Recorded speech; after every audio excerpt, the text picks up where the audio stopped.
안녕하세요. 워런 버핏처럼 매일 신문을 박전모와 함께 읽으면서 투자의 고수가 됩시다. 오늘 4월 3일 금요일 순서 시작하도록 하겠습니다. 드디어 또 금요일이 됐습니다. 참 이번 주도 이 변동성이 심해가지고요. 특히 어제 우리 시장 같은 경우에 보시면서 좀 짜증도 많이 나셨을 건데 원래 시장이 그런 겁니다. 시장은 원래 그렇습니다. 자, 웜의 소통 먼저 좀 읽어보겠습니다. 오늘도 고문님 감사드립니다. 라고 해주셨고요. 아침 저녁으로 항상 잘 듣고 있다고 저도 주식으로 돈 벌고 싶어요 하셨습니다. 남의 상갓집 와서 밥상 기다리다 저도 같이 울고 있습니다. 오늘 같은 날 생업이 있는 직장인으로서는 대응을 하지 않으려 합니다. 가장 중요한 것은 내가 선택한 기업의 펀더멘탈과 개미의 가장 큰 무기인 시간에 투자하며 상이 끝날 때까지 자리를 지키려 합니다. 이럴 때일수록 본인만의 확고한 투자 아이디어가 살아있는 기업을 공부해서 홀딩하는 능력을 키우는 기회로 삼겠습니다. 오늘 같은 외부 요인으로 인한 하락에 흔들리지 않을 겁니다. 라고 쓰고 흔들리는 마음을 추스리려 전무님의 바지가랑이를 붙잡으려 합니다. 이런 변동성 없이 주식이 편하게 연평균 15%를 먹여주면 모두가 다 그거 할 거 아닙니까? 그죠?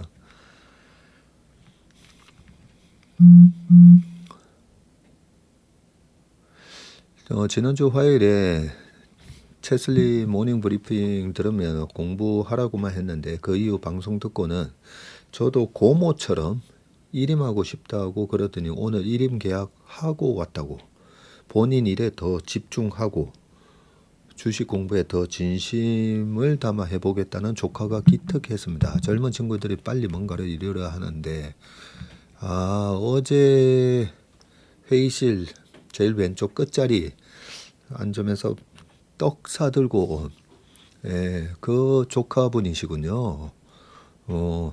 눈이 초롱초롱하면서 이 떡을 전무님한테 전달해드려야 되는데 그런 마음으로 기회를 이렇게 엿보고 있는 그런 눈치였었거든요. 뭔가 말을 하고 싶은.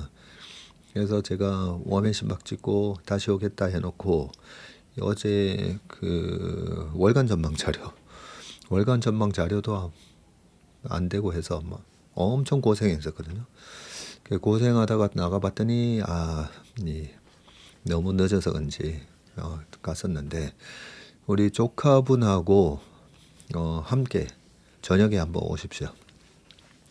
부추된장찌개에다가 아니면 뭐 삼겹살 같이 먹으면서 못다한 얘기 하겠습니다. 그 떡을 방금도 제가 먹었습니다. 이 조카분이 사온 떡을 방금도 먹었습니다. 참 맛있게 잘 먹었습니다. 내동매매로 설거지 당한 경험들이 있어서 공감되네요. 모르는 잔치집에 얻어먹으러 갔다가 설거지 나간다. 너무 찰진 비유입니다 해주셨고요. 자, 체슬리를 알게 되어 이상한 리딩방 같은 유튜버가 아니라 웜의 신박을 매일 듣게 된 것도 큰 행운인 것 같습니다 해주셨습니다. 자, 박 대표님 다 좋은데 오늘 같은 변동성 시장에서는 내용을 임팩트하게 진행해 주시면 좋을 것 같습니다. 아니면 결론부터 요약해서 시장과 매크로 상황을 말씀해 주시면 어떨까요? 어제 그 웜의 소통 찍을 때만 하더라도 시장이 이렇지 어제 그 오후 시장처럼 되지는 않았었거든요.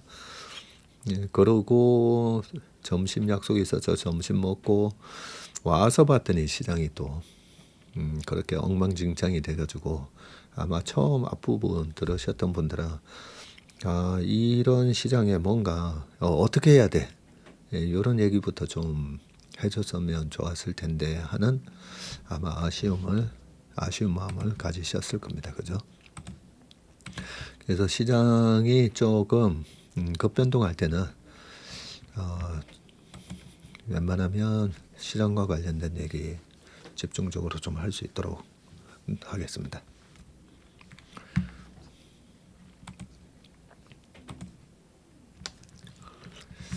가족과 가정이 있다는 행운 등 보육, 사회적 책임. 네, 어제 그 얘기를 좀 했습니다.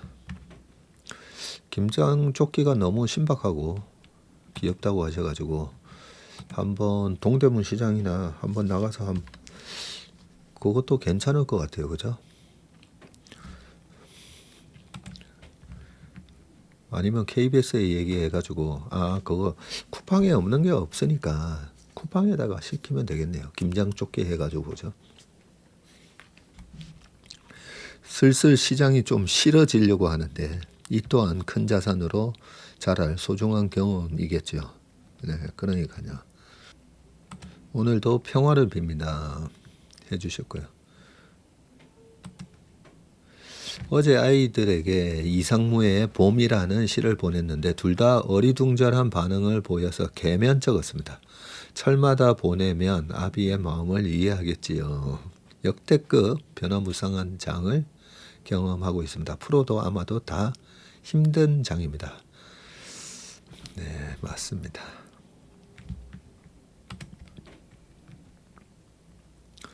이병헌 의수 영화는 내부자들 그렇네요. 백윤식 씨도 나왔고 그죠? 내부자들이었습니다. 맞습니다.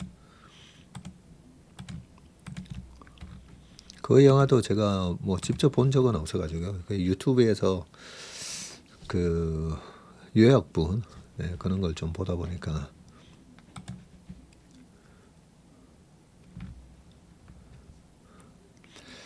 자, 이번 교환사채 발행사인 한국조선해양에는 긍정적이지만 현대중공업은 물량 부담 때문에 단기적으로 밀리는 것으로 봐도 될까요? 하셨고요.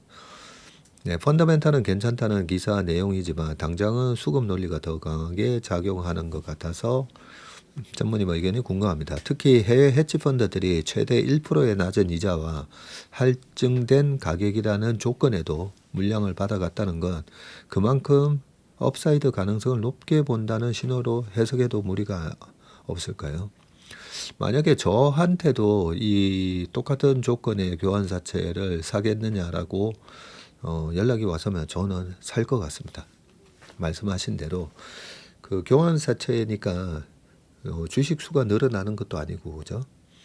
그리고 기업 가치는 계속 성장을 할 거니까 그래서 1%지만 주가가 올라가면 거의 원금을 보장하는 상황에서 올라가면 먹는 거니까 그런 개념으로 투자를 했을 거기 때문에 최근에 어제 말씀드린 대로 매도 물량 교환사채가 결국은 나중에 그걸 주식으로 받아갔을 때 매도를 하게 되면 매도 오버행이 되지 않겠느냐 그런 것 때문에 빠졌는데 실제로 기업 가치에 아무 영향이 없기 때문에 그렇게 빠졌다가 나중에 올라오는 게 맞죠. 네, 좋은 질문 해주셨습니다. 그리고 안 좋은 주식은요 조건이 되게 안 좋습니다. 교환 가격도 확 떨어뜨리고 너무 떨어뜨리지는 못하죠. 교환사채니까.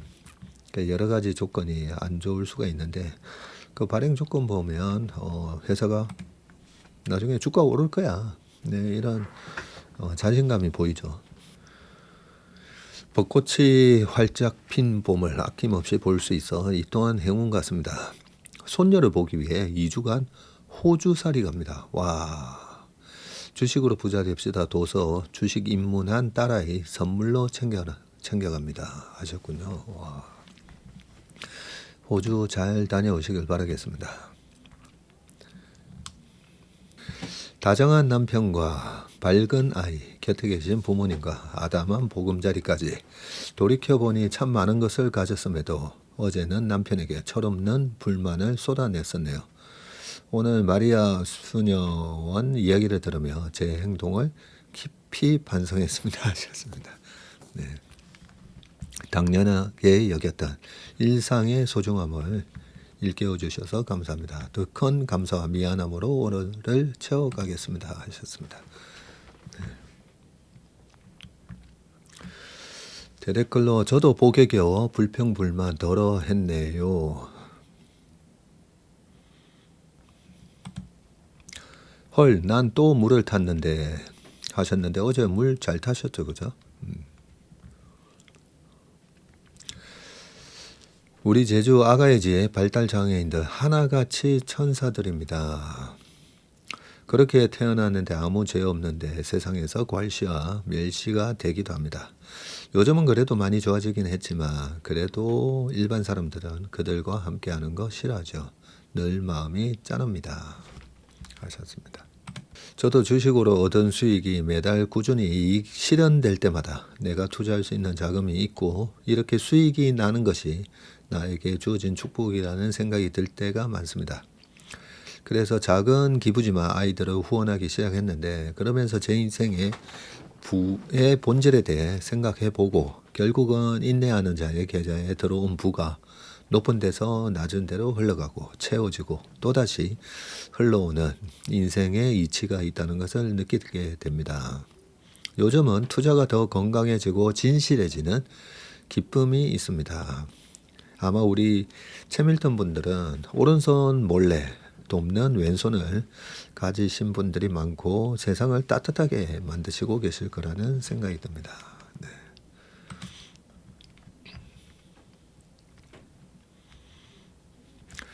저도 오늘 사람들에게 다정하게 행동하고 부모님께는 전화도 드리는 효도 모먼트 해보겠습니다.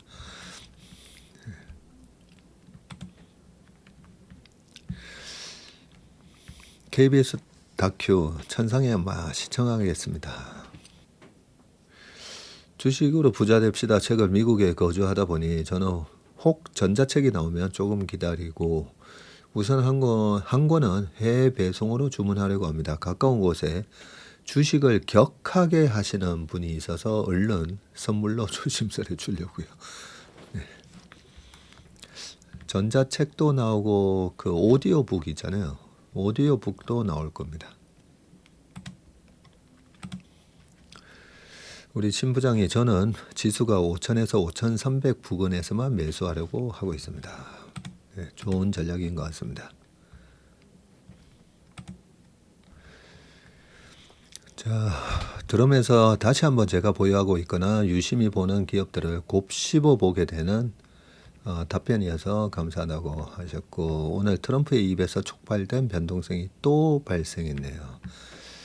화요일에 트레이딩용으로 담았던 친구들은 오늘 시초가에 만족할 만큼 수익이 올라와서 정리했더니 오늘 또 살 기회를 주는 종목 ETF들이 보여서 이번에는 IS에서 오래 끌고 갈 친구들을 장 막판에 더 담았습니다. 와, 잘하신다 그죠 우리 MJ님. 모닝브리프에서 떡 잘 드셨다 하셔서 걱정 들었습니다. 선물하면 마음에 안 들면 맛이 없으면 어쩌지 걱정하는 스타일이었어요. 월간 전망 제가 오시라고 했는데 어머님 팔순생신이 그러면 오늘이네요. 저번 여행부터 여기저기 모시고 다니느라 시간이 여의치 않았습니다. 오늘은 군 휴가 나온 둘째 아들과 어머니 모시고 왕산암 보러 갑니다. 와, 지인이 효도받고 효도하는 거라 해서 효도 많이 못해드려 죄송한 마음이 더 커서 이번 주 팔순주가 어머님 잘 모셔드리겠습니다 하셨습니다. 네, 다음 월간 전망 때 오시면 될 것 같습니다. 그 쑥떡을 그 콩고물에다가 이렇게 찍어 먹었는데 그저께 밤에 진짜 야근하면서 출출해 가지고요. 저녁 대신 먹었던 것 같아요. 그래서 너무너무 잘 먹었습니다. 그 쑥떡을 그날 한 10개나 먹은 것 같은데요. 네. 우유 2개에다가 쑥떡 한 10개 먹었더니 진짜 배가 엄청 빵빵하게 먹었습니다. 아래 문장은 오늘 트럼프 발언 보면서 다른 걸 더 알아보다가 우연히 찾은 2016년 대통령 후보 시절 발언인데 10년이 지난 지금 보니 정확하게 저 발언대로 이루어지는 것 같아 소름 돋더라고요 하셨는데 뭐라고 얘기하셨죠? 미국의 적국이 더 이상 에너지를 무기로 사용할 수 없는 세상을 상상해보라. 멋지지 않은가? 내가 대통령 임기를 마칠 때면 미국은 완전한 에너지 독립을 성취할 거다. 야, 이게 2016년 그때 힐러리 클린턴하고 대선을 앞두고 후보 시절에 했던 얘기라고 합니다. 와.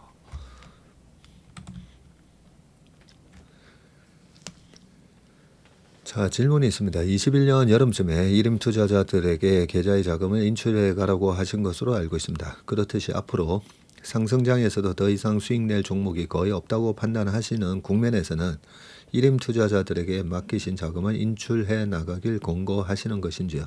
저도 일임을 채슬리에 맡긴 투자자로서 저의 자금 운용 계획에 참고가 될까 싶어 질문을 드립니다. 예. 전문인과 식사 자리를 한 번쯤 해보고 싶다고 청주에서 저희 대학 선배님이시라고 되어 있습니다. 식사는 언제든지 언제든지 저녁에 시간 되실 때 오시면 뭐 낮이라도 상관없습니다. 오시면 제가 맛있는 식사 대접해 드리겠습니다. 자, 21년 4월 달에 마지막 세 번째 매도 신호가 떴고요. 그리고 5월 18일까지 제가 기간도 다 외우고 있습니다. 저희 5월 18일까지 주식 다 비운다. 그걸 방송 나가서도 얘기했었어요. 왜냐하면 너무 시장이 그때 과열되어 있는 것 같아서 그때 뭐 제가 테슬라도 3분의 1 저희 팝니다. 그리고 주식도 저희 안 받습니다. 안 받습니다 했던 게 21년 1월이었었죠. 그리고 5월 달에는 저희 주식 다 팝니다. 그래서 한 유튜브 제가 좀 안 나가고 싶었던 유튜브 채널이 하나 있었다 했잖아요. 2020년 코로나 직후에 5월, 6월, 7월 계속 그 밑에 바닥에서 주식을 사야 될 때 곧버스를 막 이렇게 얘기하셨던 분이라 가지고 제가 보면서 저 채널은 나가면 안 되겠다. 그러다가 부탁을 받아서 21년 5월 달에 딱 나갔더니 이분이 지금 제가 저희는 5월 18일까지 뭐 이런 이유로 뭐 주식을 비우고 했더니 그러고 나서 나중에 이분은 요즘은 뭐라고 얘기하고 다니시나 했더니 그때 막 삼성전자 사야 된다고 막 그런 얘기를 또 위에서 하고 있었더라고요. 아는 분들은 아시겠지만 그때 방송에 보면 이런저런 그 자산 배분을 좀 했었는데요.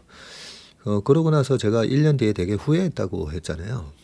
그렇게 자금 다 찾아가신 분들이 1년 뒤에 자 저희 다시 2600대에서 자금 운용을 이제 시작합니다라고 오시라고 했더니 전부 다 주식 물려가지고요. 그리고 보니까 포트폴리오도 비슷해요. 그때 하반기 2021년 하반기에 막 주식을 막 조정 안 온다 뭐 이러면서 막 사라고 한 분들 한 분 그때 그런 분들 방송을 보고 사셔서 그런지 오신 저희 고객분들 포트폴리오도 거의 비슷하게 물려 계시더라고요. 근데 이번에는 지금 세 번째 매도 신호가 나오긴 했는데 반도체가 실수는 있습니다. 반도체가 실수는 있는데 왜냐하면 그게 우리나라 코스피 매도 신호거든요. 그러면 아무래도 지수의 영향력이 40%나 되니까 반도체가. 근데 2011년 8월에 그 신용등급 강등 조정이 있고 그러고 나서 그때부터 2011년 하반기부터 8월 정확하게 한 8월 달부터 삼성전자가 날아가기 시작했었잖아요. 갤럭시 노트 출시를 앞두고 그러면서 2011년 8월부터 차정이 화학 정유가 꺾이면서 그때부터 또 올라간 주식들이 되게 많습니다. 내년 연말까지 포트폴리오 싸움이라고 보고 있습니다. 포트폴리오 싸움. 시장은 좀 과열일 때 좀 조심하면서 현금 만들어 놓고 이렇게 약간 짜증스러운 트럼프의 입에서 나온 변동성으로 인해서 짜증 매도나 그다음에 반대 매매, 그럴 때 나올 때 또 매수 들어가는 그런 역추세 매매, 그럴 역추세 매매 플러스 포트폴리오로 그렇게 대응을 해야 될 것 같은데요. 지금은 아직까지는 반도체가 멈추면 또 올라갈 주식들이 되게 많이 보이거든요.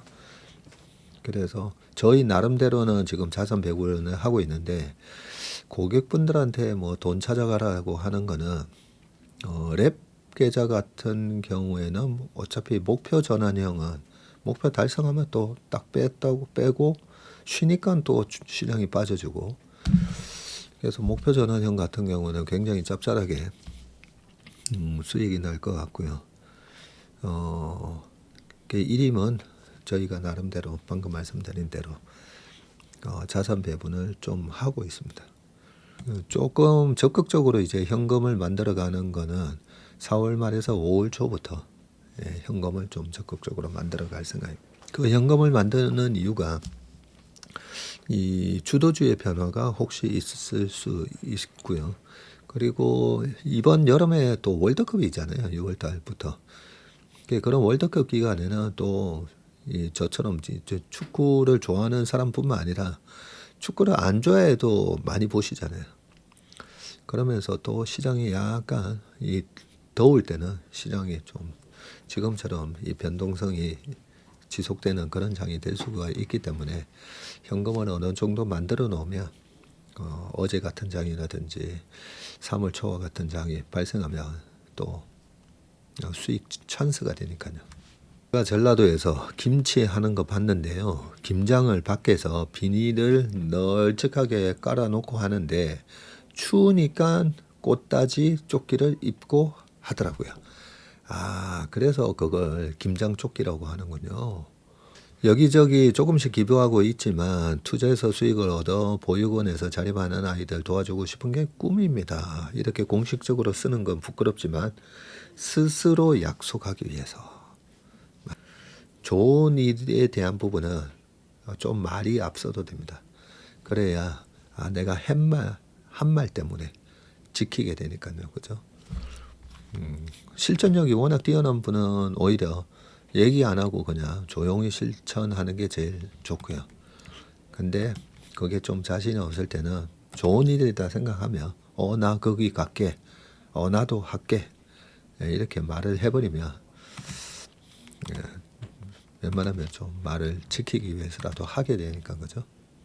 서두에 말씀하신 사회적 책임도 공감합니다. 그래서 저도 수익금의 일부는 꼭 기부하기로 하겠습니다. 이런 또 이렇게 뭐 버킷 뭐죠? 아이스 버킷 서로 막 영상 보고 나도 이번에 할게. 아이스 버킷 챌린지인가요? 이렇게 서로 막 번지는 그런 릴레이. 이거 좋습니다. 그럼 저는 상위 1%네요.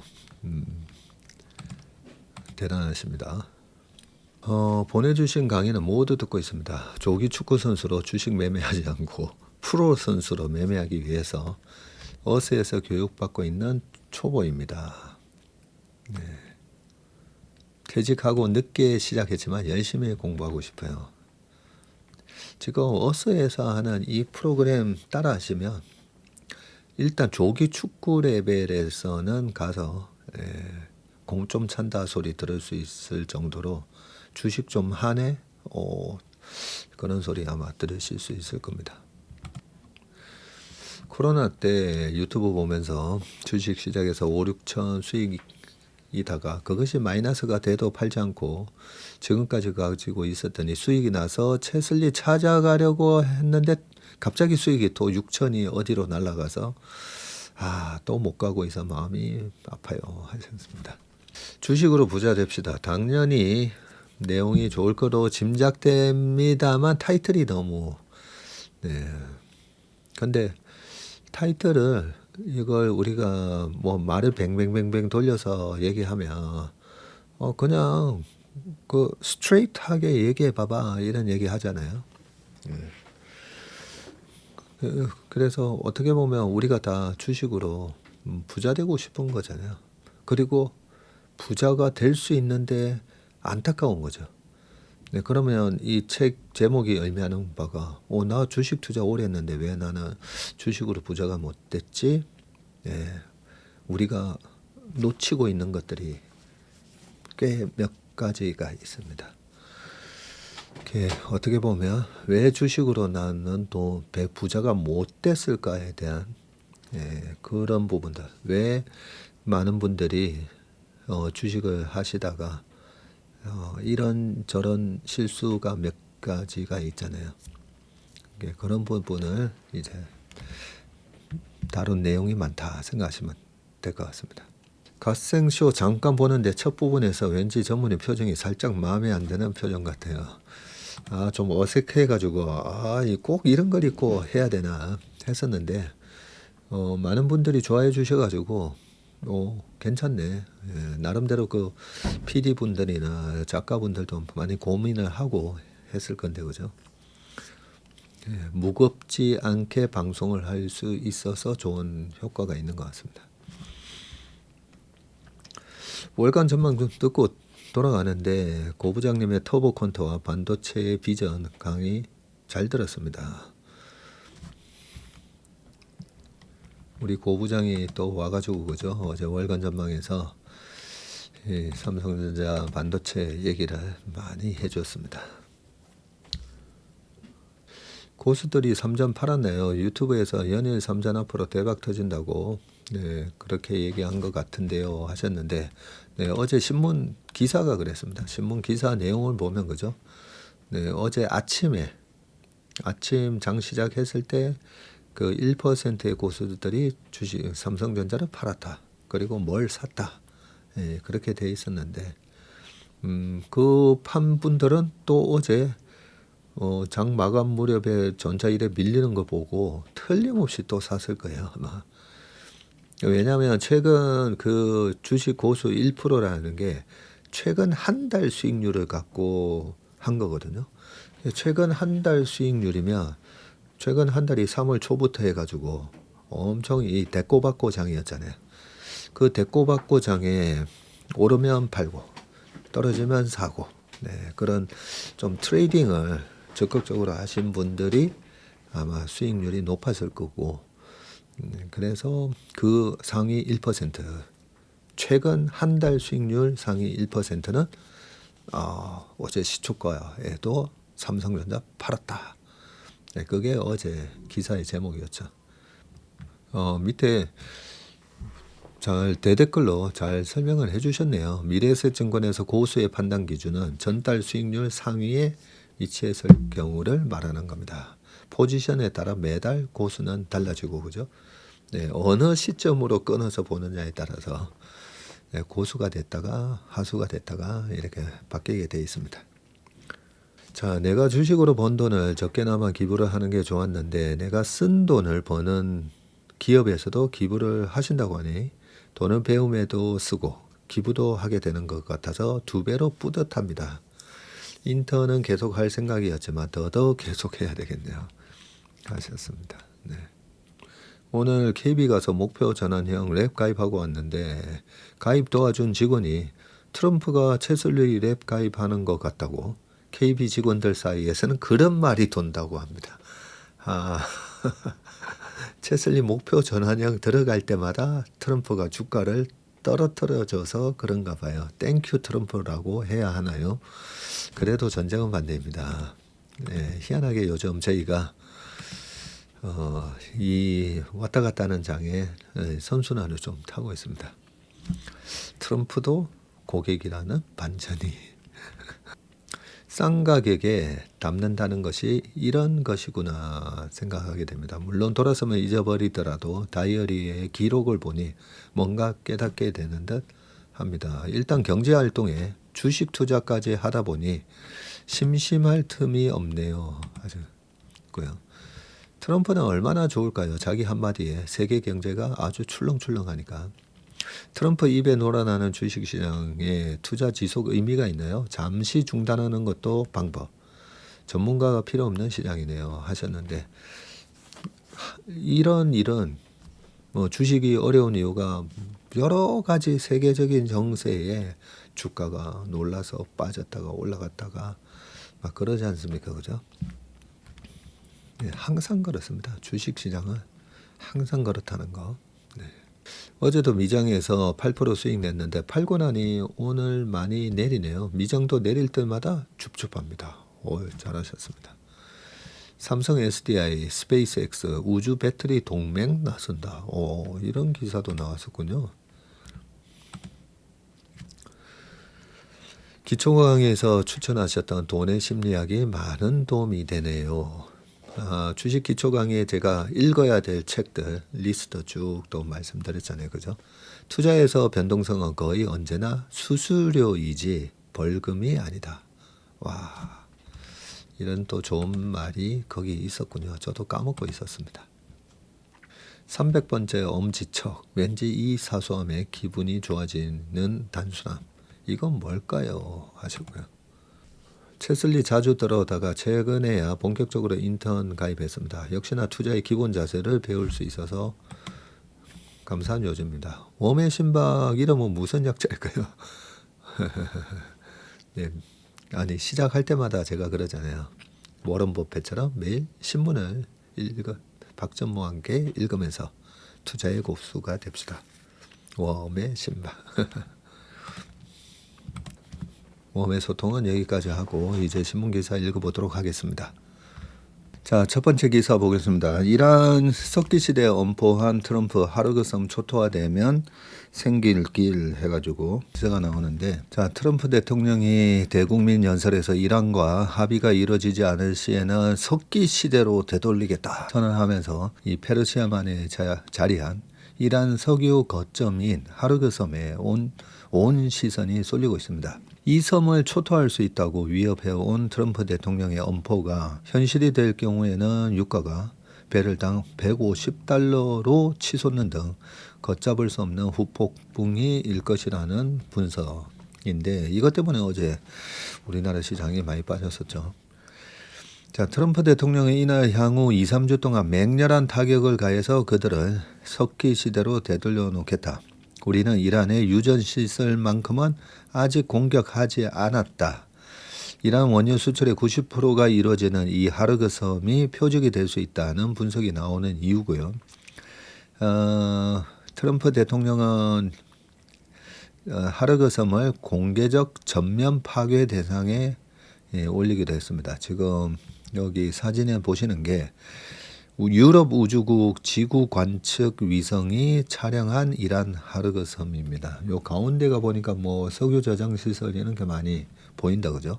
자, 이란 해안에서 25km 떨어진 이 섬은 이란 경제의 핵심으로 꼽히는 곳인데, 보수 성향 싱크탱크인 민주주의 수호재단 FDD의 미야드 선임 고문은 하르그섬에서 연간 최대 780억 달러, 연간 한 117조 원의 수익이 창출된다면서 수심이 깊어서 다른 이란 항구가 대체할 수 없는 유조선 저반 시술을 갖추고 있다고 합니다. 자, 이란은 2025년 원유 수출로 530억 달러, 한 80조 정도를 벌어들인 것으로 예상되는데, 이는 GDP의 한 11% 정도 수준이라고 하네요. 그래요? 그럼 5,300억 하면 한 6천억 달러 된다, 그죠? 연간 GDP가 6천억 달러. 하르그섬의 파괴는 이란 원유의 주 고객인 중국에 대한 압박 수단이 될 수도 있고요. 자, 하르그섬의 이 같은 가치는 역설적으로 미국 입장에서는 감수해야 할 리스크가 크다는 건데, 이란 원유의 90%가 시장에서 사라진다면 유가가 배럴당 150달러를 넘길 수가 있고요. 이란의 하루 평균 수출 원유가 170만 배럴, 170만 배럴이 하루 수출하는 물량인데, 이 중에서 하르그섬을 거치는 이 155만 배럴이 빠진다고 가정했을 때는 개전 전에 72달러 수준이던 이 브렌트유가 118달러까지 지금 올라가 있는데요. 미 정치 전문 매체 폴리티코도 100억 단위 유가가 배럴당 150달러 이상으로 오를 가능성을 논의 중이라고 보도했습니다. 자, 강한 보복을 예고해온 이란은 걸프국의 에너지 인프라는 물론 담수화 시설로 보복 대상을 넓힐 것으로 보이는데, 이 해수 담수화 시설은 바닷물에서 염분과 불순물을 걸러서 식수, 생활용수, 공업용수로 바꾸는 설비죠.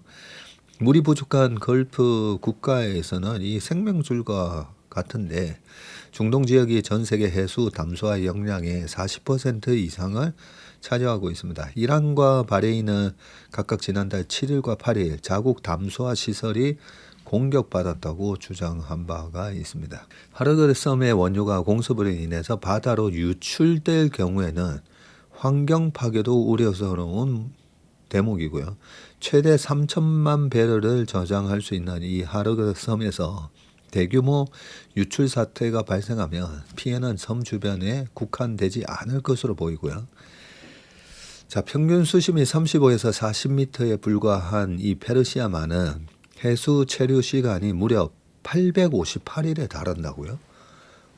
2년 넘게 그 해수가 그쪽 페르시아만에 머물러 있네요. 오염 물질의 자연 정화가 사실상 불가능하다 합니다. 이번 전쟁 과정에서 석유시설 화재와 침몰, 선박에서 나온 오염 물질이 담수화 시설의 해수 취수를 막고 연안 생태계를 훼손하고 있다고 지적했습니다. 예, 담수화 하더라도 이 깨끗한 바닷물로 담수화를 해야 되는데 오염돼 버리면 와 진짜 식수난 뭐 생활용수 이런 것들이 다 문제가 생기겠네요. 자, 지금 이 하르그섬에서 공항이 여기 있고요. 방공시설, 석유 저장시설 이쪽에 있고 동부, 부두 이쪽에 있네요. 때리기는 쉽지만 뒷감당은 어렵다. 페르시아만과 오만만을 따라 약 1500마일, 2400km의 해안선을 보유하고 있는 이란은 이 넓은 수역에서 기뢰, 공격정 등을 투입해서 기습이 얼마든지 가능하고요. 이런 식으로 해협의 위협 인식을 심으면 선사들이 항로를 바꾸면서 오히려 봉쇄와 같은 효과가 발생한다고 합니다. 미 해군 항공모함 부시함 비행 갑판에 지금 F-18 전투기가 착함하고 있는 사진입니다. 자, 점령은 또 더 어려운데 중동 지역에는 현재 미군 병력이 약 5만 명 가량 있습니다. 전면 지상전 옵션을 배제하고 있지 않다는 의미인데, 그러나 전문가들은 하르그섬이 이란 본토와 가깝기 때문에 미 상륙 병력이 이란 포병과 드론의 고정 표적이 될 수 있다고 우려하고요. 마이클 아이젠슈타트 워싱턴 연구소 소장은 본토에서 섬으로 발사되는 미사일과 드론이 산악 지형을 타고 들어오면 포착과 경고가 쉽지 않다고 합니다. 이로 인해서 하르그섬을 파괴하는 대신에 이 섬에서 출항하는 유조선에 대한 해상 봉쇄가 오히려 현실적이라는 얘기가 나오고요. 이란 석유 산업을 장악한다는 목표라면 이란산 석유를 운반하는 선박에 대한 해상 봉쇄가 더 안전한 전략이라는 주장입니다. 하르그섬을 이란을 압박하는 지렛대로 남겨놔야 한다는 시각도 있는데, 이란 무기 체계를 사정권 밖에 두고 걸프 해역에서 빠져나가는 이란산 석유 수송선을 차단하는 검역 조치가 필요하다면서 앞으로 수년간 이란의 성장 잠재력을 마비시키는 것은 결코 바람직하지 않다고 봤습니다. 자, 트럼프 대통령이 이란에 대한 추가 압박 의지를 드러내면서 국내 주요 기업은 비상경영 체제를 강화하고 있는데, 당장 빨간불이 켜진 곳이 정유업계입니다. 중동산 원유는 열흘 넘게 국내 공급이 지금 중단됐고요. 호르무즈 해협 통행이 재개되더라도 중동 현지의 원유 저장 수송 시설이 파괴돼서 전쟁 이전의 가격을 회복하기 어려울 전망인데, 어제 요 기사 얘기했었죠. KIEP 대외경제정책연구원에서 유가가 상당 기간 이전 수준 63달러 수준으로는 돌아오지 않을 거라고 전망을 했었습니다. 자, 이날 트럼프 대통령의 연설을 지켜본 한 정유업계 관계자는 미국, 캐나다, 멕시코까지 공급처를 알아보고 있고 가격도 비싼데 물량도 없다면서 사실상 확전 의지를 표명한 것 아니냐. 4월까지는 어떻게든 버텨보겠지만 5월부터는 재고가 바닥이 날 가능성이 높다. 자, 여기에 이른바 호르무즈 톨게이트 가능성도 커졌는데 이란이 지금 1달러 이렇게 받는다라고 하면 한국의 중동산 원유 연간 수입 규모가 7억 1,100만 배럴 수준이라네요. 단순 계산으로 국내 정유사는 연간 약 1조 900억 원의 추가 부담이 예상이 됩니다. 7억 1,700만 배럴. 그러면 1달러만 하더라도 7억 달러니까 그죠? 그러면 1,500원 곱하면 그러네요. 1조가 좀 넘네요. 1조 1,000억 정도. 유광호 연구원은 중동산의 수송 단가가 배럴당 1.12달러 정도 싼데 통행료를 부과할 경우 가격 이점이 사라질 수 있다, 줄 수 있다고 했고요. 국내 LNG 수입량의 15%를 차지하는 중동 카타르산 LNG의 경우에도 향후 수입 단가가 올라갈 가능성이 커졌고요.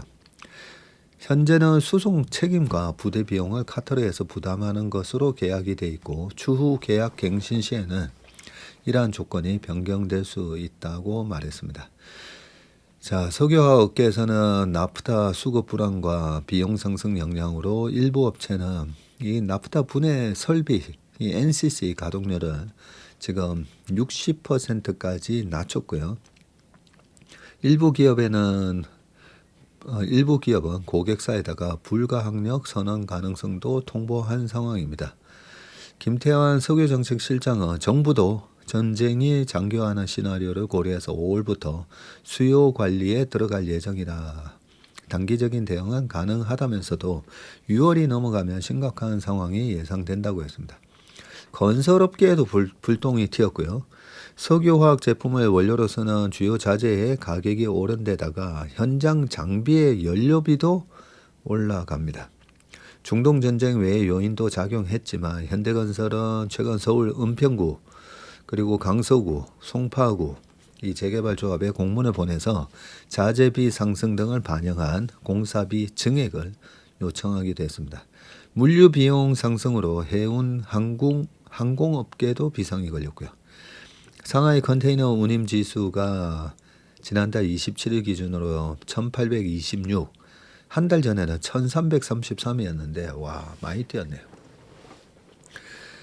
글로벌 항공유 가격도 갤런당 4.74달러였는데 지난달 27일 2.41달러보다 96%나 올랐습니다. 운송비 상승은 수출 기업의 채산성 악화로 이어집니다. 자, 미국 호르무즈가 남일이냐? 휘발유 36% 취소 사태. 자, 호르무즈 해협 봉쇄를 남의 일처럼 언급한 트럼프 대통령의 1일 대국민 연설처럼 미국 경제는 과연 전쟁 역량에서 자유로운 무풍지대일까? 거미줄처럼 공급망으로 얽힌 글로벌 경제 시스템에서 미국도 영향을 받을 수밖에 없다는 분석이 나옵니다. 중동산 석유 수입만 놓고 보면 한국, 일본, 중국 등 아시아 국가보다 미국에 미치는 영향은 크지 않습니다. 미국 에너지정보청 이 EIA에 따르면 미국 석유 수입량 중에서 중동산 석유 비중은 24년에 8% 안팎입니다. 동시에 미국은 에너지 수출국이죠. 선박 추적 데이터 업체 케이플러에 따르면 중동 석유 공급 차질에 따라서 미국산 석유 제품 수출이 2월 일평균 250만 배럴에서 지난달 일평균 311만 배럴로 급 하지만 석유 제품 수출 증가에는 명암이 있는데 미국 국내 시장 공급 감소로 인해서 휘발유하고 디젤 가격이 오르고 있고요. 미국 내 휘발유 가격은 전쟁 시작 이후에 36%나 급등을 했습니다. 미국 소비자는 3년 만에 주유소에서 갤런당 평균 4달러, 우리 돈으로 따지면 리터당 약 1,600원. 싸네. 우리 입장에서는 싸네. 요즘 1,800원 다 막 넘어가고 있는데 그죠? 네, 우리는 이 유류세, 세금이 많아서 그렇습니다. 자, 급증한 석유 제품 수출이 트럼프에게 정치적 부담이 될 수 있다고 짚었고요. 미국은 세계 최대 항공유 소비국으로 항공유 가격 상승은 항공 운임과 물류비 증가로 이어집니다. 자, 노벨 경제학상 수상자인 폴 크루먼은 에너지 가격 상승은 결국 인플레이션 압력으로 돌아온다고 지적을 했고요. 자, 또한 호르무즈는 전 세계 비료 물동량의 약 3분의 1이 통과하는 핵심 경로로 봉쇄가 장기화하면 비료 가격이 올라서 세계 최대 농업 생산국인 미국에도 타격이 되네요. 그리고 반도체 필수 소재인 중동산 헬륨 공급이 제한된 것도 무시할 수 없는 요소입니다. 네, 그 트럼프 대통령이 막 질러대고 우리는 별 영향 안 받는데 뭐 이런 식으로 말씀을 많이 하시죠. 근데 실제로는 타격을 받습니다. 그래서 트럼프 마음도 빨리 아마 휴전을 하고 싶어 할 겁니다. 자, 김영익의 이코노믹스, AI 투자발 위기, 밸류에이션 신용 동시 붕괴를 대비해야 된다. 자, 금융위기는 언제나 새로운 모습으로 나타난다. 그래서 사람들은 이번에는 다르다고 말을 하고요. 1929년에 주식시장이 붕괴했고 2000년에는 기술주 버블이 꺼졌고 2008년에는 금융 시스템이 무너졌습니다. 그리고 우리는 AI라는 새로운 기술 환경 속에 살고 있는데 그러나 표면이 다를 뿐 그 내부 구조는 놀라울 만큼 반복되는데 기술은 세상을 바꾸지만 인간의 행동과 신용의 작동 방식은 변하지 않는다. 1920년대 전기의 보급은 공장을 24시간 가동할 수 있게 했고요. 자동차는 물류와 이동의 패턴을 바꿔놨습니다. 대량 생산 체계는 비용을 낮추고 생산성을 끌어올렸죠. 이러한 변화는 경제 성장으로 이어졌고 주식시장은 그 성장을 반영하면서 상승했습니다. 그러나 주가는 기업의 이익 증가 속도를 넘어서 레버리지 형태로 미래에 대한 기대를 과도하게 반영을 했고 당시 투자자들은 증거금 거래를 통해서 적은 자본으로 큰 규모의 주식을 매수할 수 있었습니다.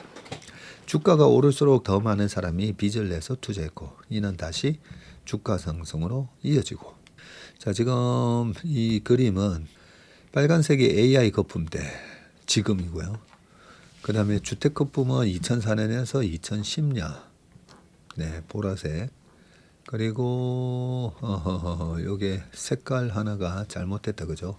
요 파란색이 하나 들어가야 되는데 제가 보니까 파란색이 요 닷컴 버블 무너질 때입니다. 왜냐하면 이 보라색이 2008년에 이렇게 확 빠졌다가 요때는 빠르게 회복했는데 닷컴 버블 무너질 때는 2000년, 2001년, 2002년까지 좀 L자로 무너졌거든요. 자, 1929년 10월 시장이 흔들리기 시작하자 마진콜이 발생했고요. 투자자들은 추가 증거금을 납입하지 못했고 강제 매도가 이어졌습니다. 주가 하락은 또 다른 매도를 유발하면서 시장을 급격히 붕괴시켰는데 1929년 8월 380에서 1932년 6월 거의 한 3년 동안 380에서 43%까지 빠지면서 89%나 급락을 했습니다. 그 후 은행이 무너지고 통화 공급이 급격히 줄어들면서 경제 전방에 신용이 붕괴했고요. 기업은 자금을 조달할 수 없었고 소비는 위축됐고 실업률은 폭등했습니다. 1929년은 단순한 시장 조정이 아니라 신용이라는 보이지 않는 기반이 무너진 사건이었습니다. 2000년 닷컴 버블은 전혀 다른 방식으로 시작했는데 이번에는 기술이 중심이었고요. 인터넷은 정보의 흐름을 혁신했고 새로운 산업을 만들었습니다. 생산성 역시 눈에 띄게 개선이 됐는데 1996년에서 2000년 연평균 노동 생산성의 증가율은 2.9%였고요. 1980년에서 95년까지는 1.5%였는데 2.9%나 거의 2배로 증가했네요. 낙관이 시장을 지배했고 문제는 속도였는데 투자자들은 미래의 변화를 현재의 가치에 과도하게 반영하기 시작했습니다. 이 과정에서 주식시장의 밸류에이션은 극단적으로 높아졌고요. S&P 500의 PER이 50배에 가까운 수준까지 상승했고 아직 수익 모델이 없는 기업들도 막대한 투자를 유치했습니다. IPO와 벤처 투자 규모는 급증했고 자본은 실제 경제보다 훨씬 빠르게 움직였습니다. 자, 그러나 페드가 1999년 5월 4.7%였던 기준금리를 2000년 3월에는 6.5까지 인상하면서 버블이 붕괴가 됐고요. 나스닥이 이때 78% 하락을 하고 수많은 기업이 사라졌습니다. 인터넷은 사라지지 않았고 지금까지 세계 경제를 지배하는 핵심 인프라로 자리 잡았지만 기술은 옳았지만 시장은 그 기술의 가치를 너무 빨리 너무 크게 반영을 했고요. 2000년의 본질은 현실보다 앞서간 미래의 붕괴였습니다. 2008년 금융위기는 앞선 두 위기가 질적으로 달랐는데 이번에는 기술이 아니라 금융구조가 문제가 됐고요. 저금리 환경 속에서 주택가격이 상승했고 이는 가계부채 급증으로 이어졌고요.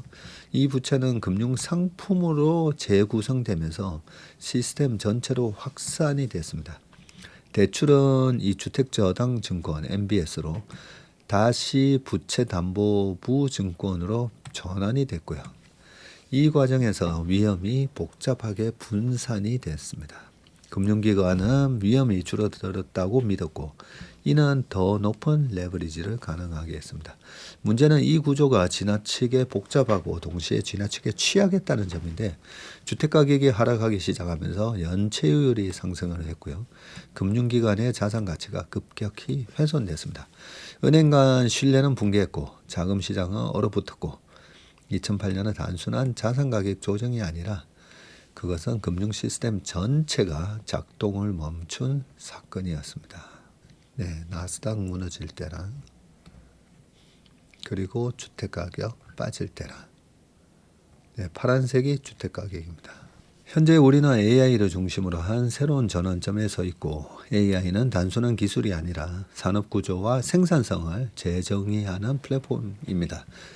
자, 그러나 이 기술은 막대한 자본을 요구하는데 데이터 센터와 반도체, 전력 인프라 관련 투자가 급증하고 있고요. 중요한 점은 이 투자가 현재의 수익이 아니라 미래의 기대를 기반으로 이루어지고 있다는 것인데 아직 실현되지 않은 미래가 이미 현재의 투자와 자산 가격을 결정하고 있는 셈입니다.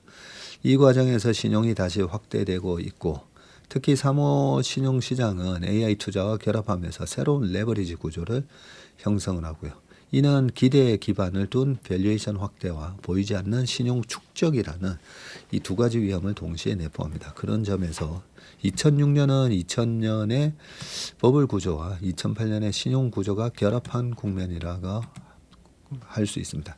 이러한 구조적 위험은 이미 시장에서 드러나고 있는데 첫째, 주가의 쏠림 현상이고요. AI 관련 소수 기업의 자금이 집중되면서 시장 전체가 특정 변수에 크게 의존하는 취약한 구조가 형성되고 있고 둘째는 금리의 구조적 부담입니다. 유가 상승과 지정학 리스크는 인플레이션을 자극하고 금리 인하를 어렵게 만들고 있고 이는 장기 투자 성격의 AI 인프라에 부담으로 작용을 하고 있습니다. 또 주식과 채권을 동시에 압박을 하고 있습니다. 셋째는 사모신용시장의 균열인데 일부 펀드에서 환매 제한과 유동성 압박이 나타나고 있으며 이는 2008년 이전 구조화 금융과 유사한 위험을 내포하고 있습니다. 이 모든 현상을 관통하는 핵심은 가격이 아니라 신용입니다. 현재는 아직 가격 조정 단계일 수는 있지만 신용시장의 균열이 본격화하는 순간에는 시장은 전혀 다른 국면으로 전환이 될 거고요. 2026년은 밸류에이션 붕괴와 신용 붕괴가 동시에 나타날 가능성을 내포하고 있다. 이 흐름을 종합하면 하나의 반복되는 구조가 드러나고 혁신이 자본을 끌어들이고 자본은 신용을 확대하게 되고요.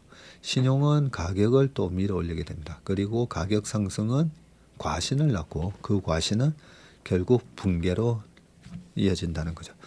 자, 이 과정에서 가장 중요한 변수는 이 기술이 아니라 인간의 심리인데 상승장은 확신을 만들고 확신은 또 레버리지를 정당화하고 그리고 그 정당화를 가능하게 하는 말이 이번에는 다르다. 자, AI라는 새로운 기술과 그 위에 형성된 거대한 투자 흐름을 고려하면 과거와는 다른 결과가 나타날 가능성도 존재하지만 역사는 형태를 바꿔서 반복이 되지만 위기에 대응하는 방식은 놀라울 만큼 동일합니다.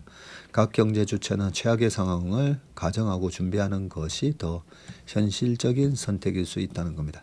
금융회사의 중요한 것은 수익이 아니라 생존입니다. 상승기에는 높은 수익률을 추구하는 전략이 합리적으로 보이고 레버리지는 자본 효율성을 높이고 자산 가격 상승은 이를 정당화합니다. 그러나 이 과정에서 축적된 레버리지는 위기의 순간 가장 먼저 드러나는 취약성이 됩니다. 유동성은 선택이 아니라 생존 조건이고요. 금융위기가 보여줬듯이 자산의 장부 가치는 아무 의미가 없습니다. 중요한 것은 그것을 실제로 현금으로 전환할 수 있는 능력인데 시장이 정상적으로 작용할 때는 모든 자산이 유동성을 가진 것처럼 보이지만 그러나 시장이 경색되는 순간에는 유동성은 선택된 일부 자산에만 남습니다. 금융위기의 본질은 보이지 않는 위험이 갑자기 드러나는 과정인데 위험의 위치를 알아야 한다. 이를 모르면 대응도 불가능하다. 자, 레버리지를 줄이고 유동성을 확보하며 현금 흐름을 지키고 구조를 이해하고 기다리는 것. 이 단순한 원칙이야말로 위기의 순간 가장 강력한 전략일 것이다 라고 했습니다. 좀 주가가 쌀 때 뭐 트럼프 관세 폭탄 이럴 때는 레버리지 해도 된다고 했잖아요. 그런데 아무튼 우리나라 시장 6천이 넘어가는 시장에서는 어쨌든 레버리지 줄이고 현금을 좀 슬림화해서 잘 관리를 하는 게 필요하다. 이런 말씀을 해주셨습니다. 자, 우리는 반도체를 지킬 수 있을까? 대만의 호국신산, 나라를 지키는 신령스러운 산, 대만 반도체 기업 TSMC에 붙은 별칭이라고 합니다. 호국신산. 글로벌 파운드리 시장을 꽉 잡은 TSMC의 존재가 대만의 경제 안보를 지킨다는 뜻인데 자, 그런데 최근 한국 경제는 이 메모리 반도체가 호국신산이 된 것 같고요. AI 열풍의 필수제가 된 HBM은 전자와 하이닉스가 시장의 80%를 차지합니다. 두 회사의 디램 점유율은 약 70%.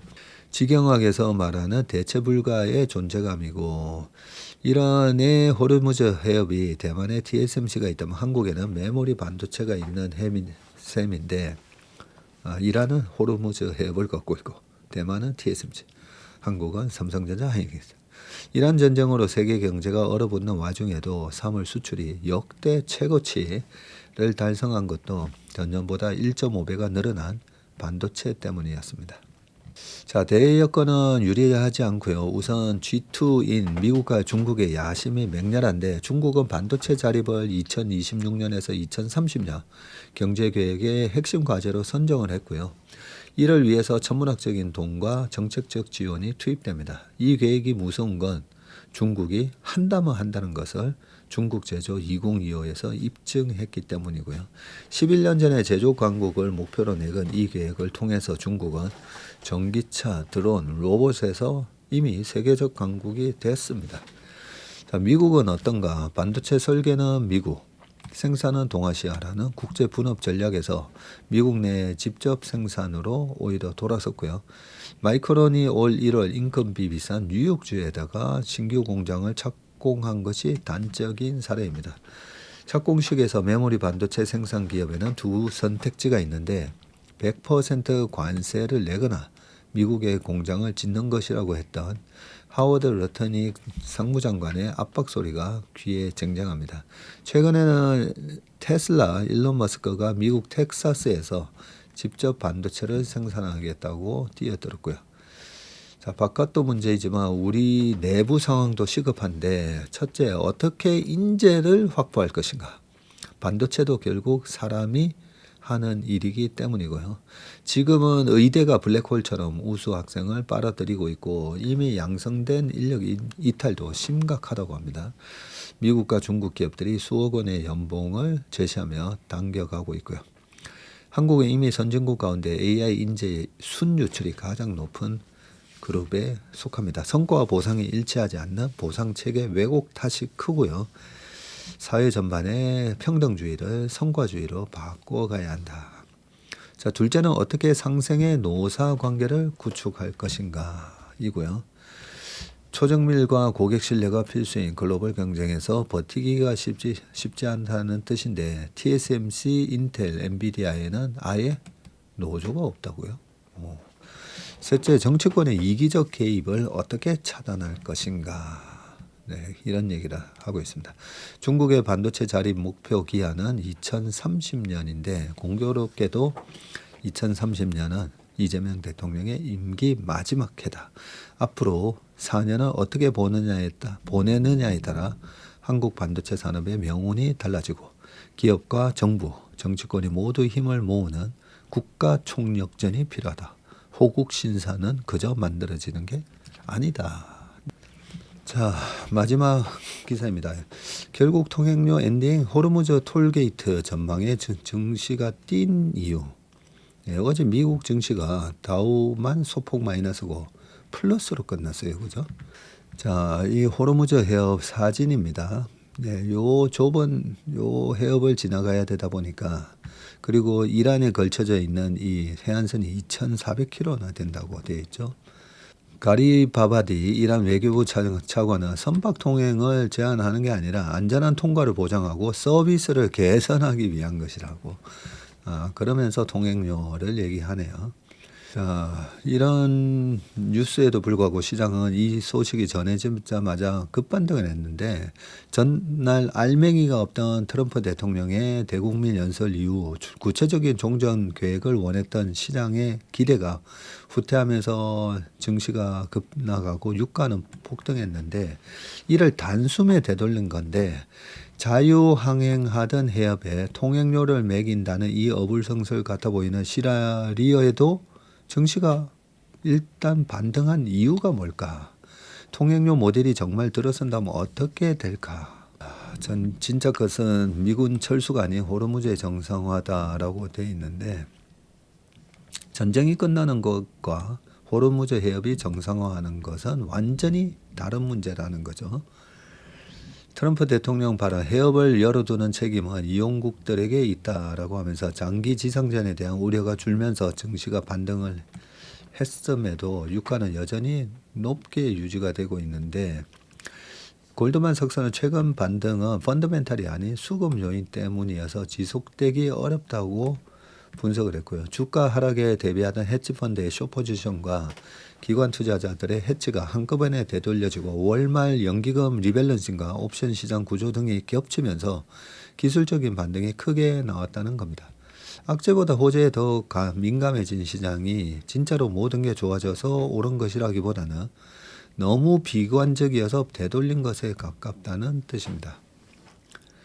자, 언제 그러면 진짜 반등이 나올 수 있을까? 결국 호르무즈 해협과 유가의 하향 안정화 여부에 달렸고 JP모건의 현재 시장의 핵심 변수는 해협의 완전 개방 여부고 유가가 유의미하게 내려가지 않았다는 점을 감안하면 이번 낙관론도 일시적일 가능성이 높다라고 합니다. 이란은 이번 기회에 호르무즈 해협을 통해 서방의 제재를 무력화하고 지역 강대국으로서 미국과 그 제재에 동참했던 동맹국들에게 역공격을 할 수 있고 놓쳐서는 안 돼 특별한 기회라면서 해협을 통제하려면 군사력이 필요하고 그 비용은 또 통행료 부과를 통해서 마련할 거라고 보도했고요. 호르무즈 해협의 무역 통제로 에너지 가격이 오르면 미국의 경기 침체와 인플레이션에 직접적인 영향을 또 미치게 되고 이는 이란에 대한 미국의 태도에도 결정적인 영향을 미칠 것이라고 강조를 하고 있습니다. 해협에 목줄을 쥔 채 시간을 끌면 결국 미국과 협상하지 않아도 이길 수 있다는 이란의 사고방식을 보여준 겁니다. 자, 이런 상황에서도 호르무즈 해협을 개방하기 위한 시나리오는 크게 세 가지인데, 자, 이런 트럼프 대통령의 위협에 버티지 못한 이란이 미국과 협상에 나서서 휴전이나 종전을 하는 거고요. 그 이후 프랑스가 주도하는 35개국 합동 다국적 해상 안전 체계가 가동되는 뭐 그런 낙관적인 시나리오가 있고요. 두 번째 최악의 시나리오는 해협 정상화가 오랫동안 지연되는 겁니다. 해협이 오래 막혀 있을수록 원유는 물론 정제유, 화학제품, 비료 등 수많은 에너지와 원자재 공급망 정상화가 더 지연되게 되고, 고유가가 장기화되면 스태그플레이션을 넘어서 글로벌 성장 둔화, 심각한 경우 침체 위험까지 고려해야 됩니다. 세 번째는 최근 부상한 시나리오인데, 조건부 개방, 즉 자유통행을 복구하되 어떤 방식이든 수수료를 부과하는 방식이 될 수 있고요. 자, 사우디, 튀르키예, 이집트 등이 제3국이 전면에서 호르무즈 해상 교통을 관리하는 틀을 만들고, 이란은 직접적인 통행료 징수 주체로 나서지는 않지만 대신 안전보장 또는 통제 완화에 동의한다는 겁니다. 사실상 컨소시엄을 거쳐서 이란의 막대한 통행료 수익을 챙겨주는 대가로 해협의 자유통행을 얻어낸다는 이 외교적 타협 아닌 셈인데, 자, 관망하던 중국도 중재에 나섰고요. 중국은 파키스탄과 3국 간 논의가 벌어진 이틀 뒤 파키스탄과 공동으로 5개 조항의 평화 제안을 처음으로 발표를 했군요. 일부에서는 미국이 이 안에 동의하면 컨소시엄이 걷는 통행료 수익의 일부를 미국도 가져갈 수도 있다, 뭐 이런 얘기도 나오고. 그럼에도 호르무즈 해협을 군사적으로 개방하는 것은 위험 부담이 막대하기 때문에 각국은 어떻게든 외교적 돌파구를 찾아내려고 노력하고 있다고 합니다. 장기적으로는 이 통행료가 에너지 비용 상승을 초래한다는 면에서 문제는 많지만, 일단 단기적으로는 예측 가능한 방식으로 항행이 회복되기만 하면 그 무엇이 됐든 일단 시장은 환호할 거다는 거죠.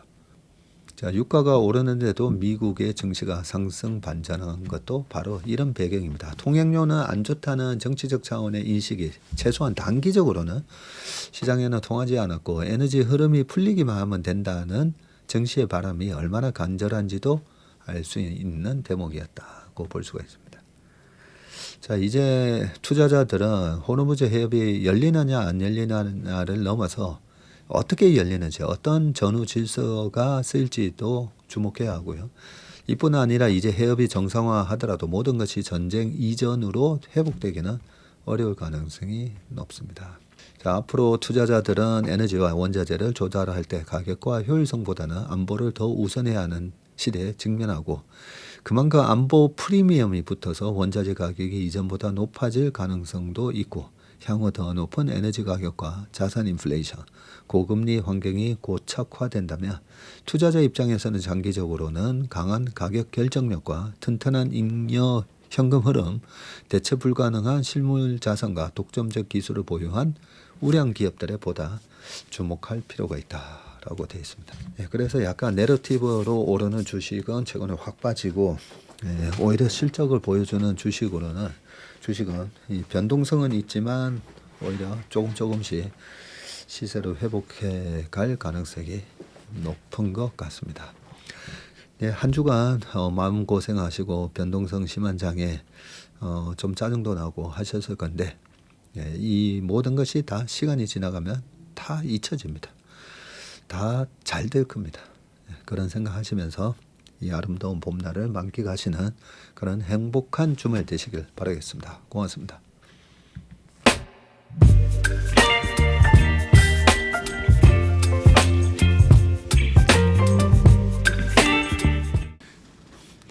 안녕하세요. 채슬리 투자자문의 박세익입니다. 최근 저와 채슬리 이름을 도용해서 투자 사이트라든지 밴드, 텔레그램, 카톡 채널 등에서 이 리딩방으로 유도한 뒤에 금전적인 피해를 입히는 이 사칭 사례가 빈번하게 지금 발생하고 있습니다. 저를 비롯해서 저희 채슬리 투자자문의 임직원들은 SNS나 온라인 채널 등을 통해서 일체의 투자자문 활동을 하지 않고 있습니다. 저희는 정식 자문을 하기 위해서는 반드시 저희 회사에 내방하셔서 계약서 작성 절차를 거쳐서 진행되기 때문에 이외의 모든 유료 무료 지금 투자자문 행위는 불법이므로 각별히 주의하시길 바라겠습니다. 의심스러운 채널이나 메시지를 받으시면요, 피해를 방지하기 위해서 즉시 신고하시거나 삭제하시길 바라겠습니다. 대부분의 사례가 이 사칭 사례에 피해를 보신 분들의 핸드폰을 제가 보면 이 방에 오셔서 무료로 투자를 도와드립니다. 뭐 이런 얘기를 하고 있고요. 거기에 보면 어떤 밴드로 특정 밴드로 유도한 다음에 돈을 송금하라고 되어 있습니다. 예, 그 과정에서 저희 하고의 일체 계약 관계가 없기 때문에 그렇게 돈을 송금하라고 하는 부분에 있어서 특히나 유의를 좀 해주시기 바라겠습니다. 저뿐만 아니라 많은 또 저희 업계의 유명인을 사칭한 그런 사칭방도 많이 지금 기승을 부리고 있는데요. 공통적인 특징이 앞으로 몇백 %가 날 급등주를 알려줄 테니까 이 방에 가입을 하라. 그러고 난 다음에 금전적인 부분을 갖다가 송금을 요청하는 그런 형태의 수법을 쓰고 있기 때문에 그렇게 무료로 주식을 알려드립니다. 이런 문자를 받으시면 바로바로 삭제를 하시길 바라겠습니다. 저희 채슬리와 채슬리 임직원들을 많이 사랑해 주시는 저희 채슬리의 고객분들 그리고 저희 채슬리의 이 구독자분들이 이런 사칭 피해가 일체 발생하지 않기를 바랍니다. 그러면 여러분들의 가정과 일터에서 항상 평화와 행복이 가득하시길 기원합니다. 감사합니다.